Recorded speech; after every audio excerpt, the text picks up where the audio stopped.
બોડેલી મુસ્લિમ સમાજ દ્વારા વકફ સંશોધન બિલના વિરોધમાં બોડેલી સેવા સદન કચેરી ખાતે એસડીએમ તેમજ છોટાઉદેપુર અને બોડેલી મુસ્લિમ સમાજના આગેવાનો દ્વારા જિલ્લા કલેક્ટરને આવેદનપત્ર આપવામાં આવ્યું.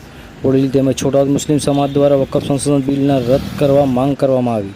બોડેલી મુસ્લિમ સમાજના લોકો દ્વારા અલીપુરા 4 રસ્તાથી મૌન રેલી યોજી છોટાઉદેપુર જિલ્લાના બોડેલી સેવા સદન કચેરી ખાતે જઈ એસડીએમને આવેદનપત્ર આપવામાં આવ્યું અને છોટાઉદેપુર અને બોડેલી મુસ્લિમ સમાજના આગેવાનો દ્વારા વકફ સંશોધન બિલના વિરોધમાં જિલ્લા કલેક્ટર કચેરી ખાતે છોટાઉદેપુર જિલ્લા નિવાસી કલેક્ટરને આવેદનપત્ર આપવામાં આવ્યું. મુસ્લિમ આગેવાનો સહિત મોટી સંખ્યામાં મુસ્લિમ સમાજના લોકો ઉપસ્થિત રહ્યા હતા. દેશભરમાં યુસીસી સુધારા બિલને લઈને મુસ્લિમ સમાજ દ્વારા તેનો વિરોધ કરવામાં આવી રહ્યો છે, જેમાં છોટાઉદેપુર બોડેલી મુસ્લિમ સમાજે પણ પોતાનો સૂર પુરાવ્યો છે. બોડેલી મુસ્લિમ સમાજ દ્વારા મૌન રેલી દ્વારા નવા વકફ સુધારા બિલનો પણ વિરોધ કરવામાં આવ્યો હતો. આવો સાંભળીએ આ અંગે મુસ્લિમ સમાજના અગ્રણી અમજદ પઠાણ તેમજ મુસ્લિમ સમાજના અગ્રણી સૈયદ મોહસિન અલી બાવા શું કહી રહ્યા છે. સાંભળો તેઓના મુખે. આજરોજ છોટાઉદેપુર જિલ્લા મુસ્લિમ સંગઠન તરફથી માનનીય કલેક્ટર સાહેબને વકફ બોર્ડ 2025 અને યુસીસી એના વિરોધમાં માનનીય કલેક્ટર સાહેબને આવેદનપત્ર આપવામાં આવ્યા છે. અને આ કલેક્ટર સાહેબને અમારે એક નમ્ર અરજ વિનંતી કે આ અમારું બિલ વકફ બોર્ડ અને યુસીસી એ માનનીય સુપ્રીમ કોર્ટમાં સ્ટે આવી જાય એવી અમારી તમામ મુસ્લિમ સંગઠનોની આશા વ્યક્ત કરીએ છીએ. એમને જય હિન્દ. અમજદ પઠાણ, સામાજિક કાર્યકર.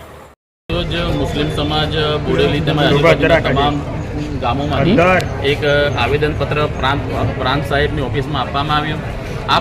આ આવેદન વકફ બિલ જે પાસ થયું છે એના વિરોધમાં તેમજ આવનાર સમયમાં યુસીસી કરીને એક બિલ આવી રહ્યું છે. યુસીસી બિલથી અમારા મુસ્લિમ સમાજને સખત વિરોધ છે. એનું કારણ એક છે કે આ જે યુસીસી છે એ બંધારણ આર્ટિકલ 25, 26, 28, 29 એનું ઉલ્લંઘન કરે છે અને જે ધાર્મિક બાબતોનો જે સ્વતંત્રતાનો અધિકાર આપેલ છે એનું ભંગ થાય છે. તો બિલકુલ આ યુસીસી એ ગેરબંધારણીય છે. એના માટે આજરોજ મુસ્લિમ સમાજે સખતમાં સખત મોટી રેલી આયોજન કરીને આવેદનપત્ર આપવામાં આવ્યું છે. અને અમારો આ ખાસ વિરોધ છે કે આ યુસીસી બિલ પાસ ના થાય અને તેમજ અમારા મુસ્લિમ સમાજના હિતોનું રક્ષણ થાય તેવી વિનંતી છે. વકફનો વિરોધ શા માટે? વકફની અંદર એવું છે કે વકફ એક એવો શબ્દ છે કે જે મુસ્લિમ સમાજના તરફથી આપવામાં આવેલી લોકો માટેની મિલકતો છે. તો જો મુસ્લિમ સમાજ જ તેનું સંચાલન કરે તો તેમાં બીજા કોઈ સમાજનું જો એ થાય, સરકારનું દખલગીરી થાય તો એમાં મુસ્લિમ સમાજને બહુ મોટો લોસ જવાનો એક સંભાવના છે. આમાંય બધા બહુ એવા ટ્રસ્ટો છે જે આજે હિન્દુસ્તાનની અંદર આપણા ભારતમાં અમલમાં છે, જેમાં મુસ્લિમ સમાજના કોઈ બી વ્યક્તિને લેવામાં આવતા નથી. તેવી રીતે આ વકફ બી એક એવું જ વિષય છે કે જેમાં મુસ્લિમ સમાજની જ મિલકતો છે અને એની અંદર મુસ્લિમ સમાજના હિત માટેનું રક્ષણ સમાયેલું છે. આગામી દિવસમાં રણનીતિ શું રહેશે?